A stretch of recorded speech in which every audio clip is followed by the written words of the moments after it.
에스겔 16장 15절에서 34절까지 말씀 한 절씩 교독합니다.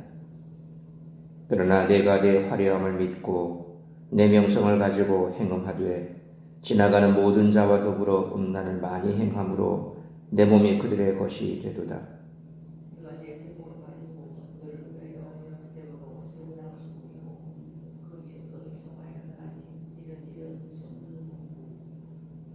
내가 또 내가 준 금, 은 장식품으로 너를 위하여 남자 우상을 만들어 행음하며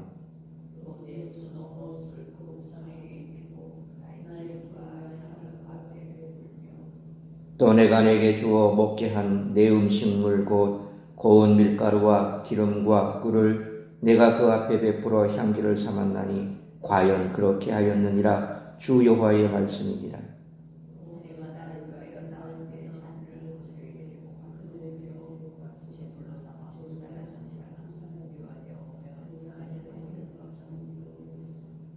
나의 자녀들을 죽여 우상에게 넘겨 불 가운데로 지나가게 하였느냐.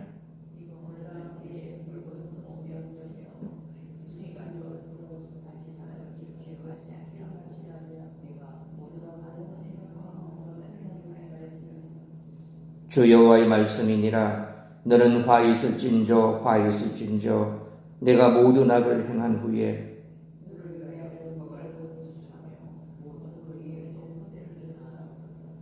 내가 높은 데를 모든 기록 위에 쌓고 내 아름다움을 가증하게 하여 모든 지나가는 자에게 다리를 벌려 심히 음행하고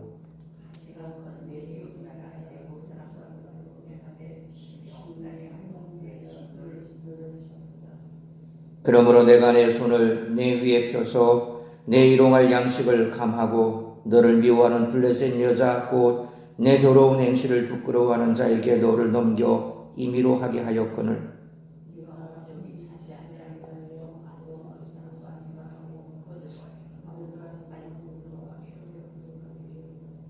장사하는 땅 갈대아까지 심히 행음하되 아직도 족한 줄을 알지 못하였느니라.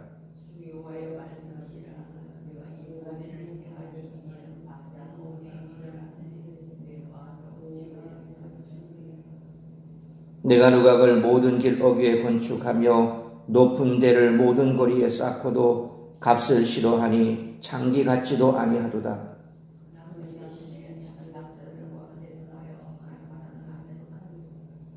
사람들은 모든 창기에게 선물을 주거늘 오직 너는 내 모든 정든 자에게 선물을 주며 값을 주어서 사방에서 와서 너와 행음하게 하니 내 음란함이 다른 여인과 같지 아니하면 행음하려고 너를 따르는 자가 없음이며 또 내가 값을 받지 아니하고 도리어 값을 줌이라. 그런즉 다른 여인과 같지 아니하니라. 아멘. 오늘 본문 15절로 29절은 고소단락의 두 번째 부분으로 예루살렘의 배신을 상세히 서술합니다. 그 배신이 행음으로 묘사됩니다. 그 가운데 15절로 22절은 우상 숭배를 통해 종교적 배신을, 23절로 29절은 이방을 따른 정치적 배신을 지적합니다. 예루살렘의 배신은 하나님의 행위와 대조를 이루며 극적으로 부각됩니다. 하나님이 허락하신 야피, 아름다움과 쉔, 명성을 가지고 예루살렘이 한 행위는 자나, 행음이었으며 지나가는 모든 자에게 타즈누타이크, 자신의 음란을 쏟아낸 것입니다. 또한 15절로 34절에는 음행을 뜻하는 동사, 분사, 명사가 집중적으로 사용되어 예루살렘의 배신이 곧 음행이라는 사실을 각인시킵니다. 음행의 결과는 예루살렘이 음행한 상대의 소유가 되는 것, 곧 15절 하반절 말씀처럼 그의 것이 된 것입니다. 이는 8절 상반 하반절에 너를 내게 속하게 하였느니라 라는 하나님의 말씀과 극명하게 대조되며 배신의 본질을 드러냅니다.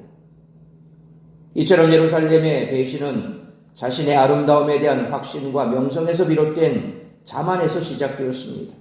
예루살렘은 그 아름다움과 명성을 허락하신 하나님을 향한 시선을 거두었고 자신이 어떤 처지에서 하나님의 은혜를 입었는지도 잊었습니다. 하나님은 앞서 살펴본 1절로 14절 말씀처럼 예루살렘 곁을 지나시다 그를 보고 살려주셨고 온갖 귀한 것으로 치장해 신부로 삼으셨습니다. 또한 예루살렘이 당신의 것임을 명시하셨습니다. 그러나 예루살렘은 자기 곁을 지나가는 모든 사람에게 눈을 돌렸고 결국 그들의 것이 되어버렸습니다. 결국 예루살렘은 오늘 본문 말씀처럼 자신에게 은혜를 베푸신 하나님께 음녀의 행위를 보답했습니다. 예루살렘의 종교적 음란과 정치적 외도는 삶의 전 영역에 걸친 총체적인 배신이었습니다. 예루살렘은 이방인들조차 부끄러워하며 따르지 않는 음행을 행한 뻔뻔한 음녀였고 남편을 버리고 낯선 사람을 취한 간음하는 아내였습니다. 그래서 하나님은 예루살렘의 이런 배신을 프와보테이아 역겨운 일이라고 말씀하십니다. 예루살렘이 하나님께 저지른 배신은 은혜를 저버리고 도리를 잊은 배은망덕이라는 사자성어를 떠올리게 합니다. 음란한 행위와 음욕이 적나라하게 직설적으로 묘사된 예루살렘이 범한 죄의 추악함을 여과 없이 에스겔은 보여주고 있습니다. 그의 배신은 하나님의 진노를 자극하여 화를 초래했고 도대체 이런 일이 어찌 일어날 수 있느냐는 하나님의 탄식을 자아냈습니다. 주체할 수 없는 음욕을 절제하지도 다스리도 못한 것이 예루살렘의 근본적인 문제였습니다. 예루살렘은 신명기 6장 12절로 13절에 너는 조심하여 너를 애굽 땅 종되었던 집에서 인도하여 내신 여호와를 잊지 말고 내 하나님 여호와를 경외하며 그를 섬기며 그의 이름으로 맹세할 것이니라는 모세의 경고에 귀를 기울여야 했습니다. 또한 하나님의 은혜를 기억하고 그 도리를 알고 감사하며 살아가는 태도가 필요했습니다. 그러나 결국 그들은 실패하고 말았습니다. 그러므로 이들의 모습을 반면교사 삼아 하나님의 은혜를 항상 기억하고 감사하는 삶을 살아가는 우리 모두가 되시기를 축원합니다. 오늘 본문은 하나님의 비참한 상태에 있던 예루살렘을 거두어 양육하시고 아름다운 신부로 삼으셨으나 예루살렘이 그 은혜를 망각하고 주변 나라들과 음란한 관계를 맺으며 우상숭배에 빠진 행태를 신랄하게 고발합니다. 에스겔은 예루살렘의 배은망덕함과 타락을 언급하며 심판을 경고합니다. 따라서 이와 같은 오늘 본문의 말씀을 통해 우리들이 깨달아야 할 것은 첫째로 15절로 19절 말씀처럼 주께서 주신 모든 것을 목적에 맞게 사용해야 한다는 것입니다. 하나님은 15절 말씀처럼 예루살렘에게 아름다움과 명성을 주셨습니다. 그러나 예루살렘은 지나가는 모든 자와 더불어 행음하여 스스로를 더럽혔습니다.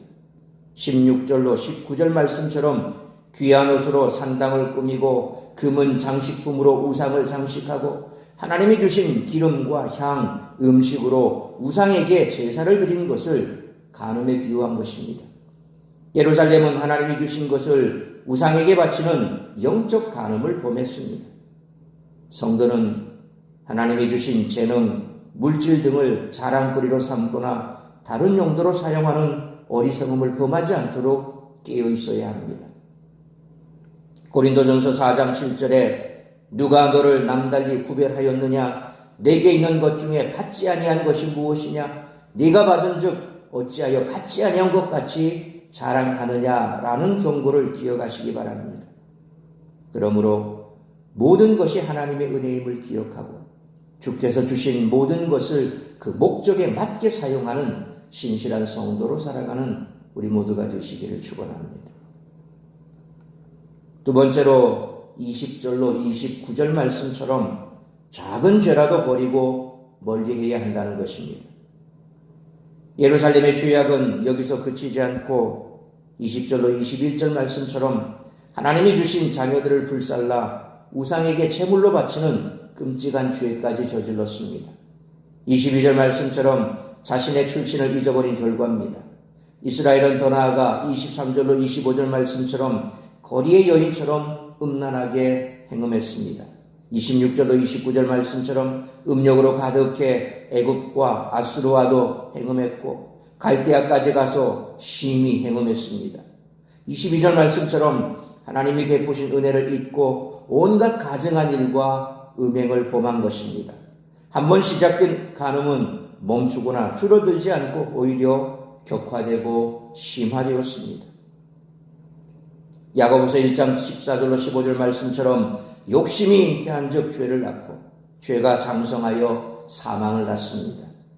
그러므로 데살로니가전서 5장 22절 말씀처럼 작은 죄라도 두려운 마음으로 멀리해야 하며 모양이라도 흉내내서는 안 됩니다. 에베소서 5장 11절 말씀처럼 열매 없는 어둠의 일에 참여하지 말고 책망하며 로마서 12장 9절 말씀처럼 악을 미워하고 선에 속하기로 결단하며 거룩하고 구별된 삶을 살아가는 우리 모두가 되시기를 축원합니다. 세 번째로 30절로 34절 말씀처럼 날마다 정과 욕심을 십자가에 못 박고 성령 충만한 삶을 살아야 한다는 것입니다. 30절 말씀처럼 하나님은 예루살렘의 이러한 행위를 방자한 음녀의 행위라고 질책하십니다. 그러나 이스라엘은 한 걸음 더 나아갔습니다. 31절 말씀처럼 지나가는 모든 자에게 몸을 맡기면서 오히려 값을 받지도 않았기 때문입니다. 32절로 34절 말씀처럼 남편 대신 다른 남자들과 내통하면서도 오히려 모든 정든 자에게 선물을 주어 사방에서 와서 행음하는 행태를 보였기 때문입니다.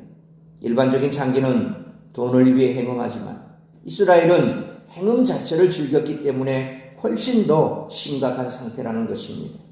이는 죄에 대한 경계심을 완전히 상실하고 죄를 즐기는 인간의 타락한 본성을 드러냅니다.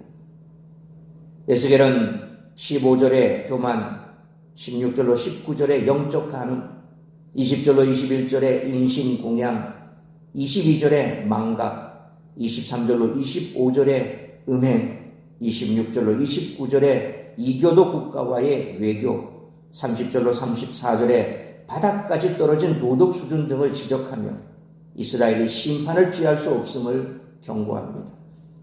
그러므로 죄에 대한 경계심을 완전히 상실하고 죄를 즐기는 인간의 타락한 본성이 발현되지 않도록 날마다 정과 욕심을 십자가에 못 박고 성령 충만한 삶을 살아가는 우리 모두가 되시기를 축원합니다.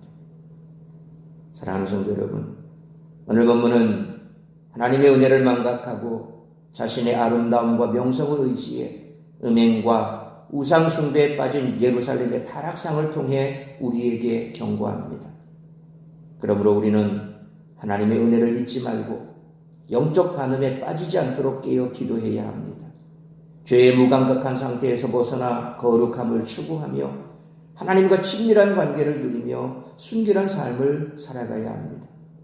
죄에 대한 경계심을 완전히 상실하고 죄를 즐기는 인간의 타락한 본성이 발현되지 않도록 날마다 정과 욕심을 십자가에 못 박고 성령 충만한 삶을 살아가는 우리 모두가 되시기를 주님의 이름으로 축원합니다.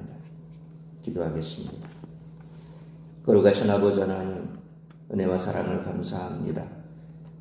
오늘도 이 새벽을 깨워 말씀으로 예배로 하루를 시작하게 하시니 감사합니다. 오늘 주신 말씀처럼 주님 오실 날이 가까울수록 점점 타락해가는 이 세상의 삶의 형태가 오늘 말씀처럼 그대로 예루살렘에 빗대어 우리에게 전해지고 있습니다. 세상 사람들이 가는 길은 화려하고 또 누구나 가고 싶어하는 그런 멋진 모습으로 꾸며져 있습니다. 마치 광명한 천사처럼 우리 곁에 다가와 우리를 유혹하는 것이 현실 세상입니다. 그러나 그 현실 세상의 마지막 종말은 결국 심판을 피할 길 없다는 것입니다. 그러므로 오늘 우리의 삶의 모습이 과연 어디에 초점을 맞추고 있고 어디를 바라보고 있고 그래서 어디를 향해 가고 있는지 돌아볼 수 있기를 원합니다. 화려한 세상의 그 내용 불빛에 현혹되지 않게 하여 주옵시고 우리가 가야 할 길은 좁은 문, 좁은 길로 내가 지어야 할 그 십자가를 지고 주님을 쫓아가는 것입니다.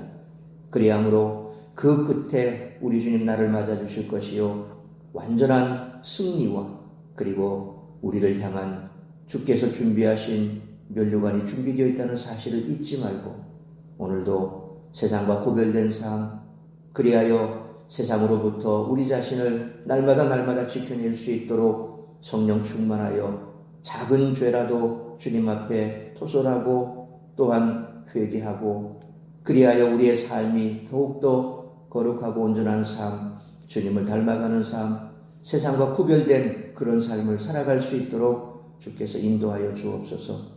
우리 성도들 한 사람 한 사람 세상 가운데 죄악된 길에서 방황하지 말게 하여 주옵시고 주의 말씀과 기도 가운데 깨어있어 주님이 땅에 다시 오실 그날을 잘 준비하는 기름든 불 준비한 다섯 처녀와 같이 지혜로운 삶을 살아갈 수 있도록 붙드시고 오늘 이 한날도 나를 통하여 이루고자 하는 하나님의 뜻을 이루기 위해 살아가는 성령 충만한 복된 한날의 삶이 될 수 있기를 간절히 빌고 소원하오며 이 모든 말씀 우리 주 예수 그리스도의 이름으로 기도하옵나이다.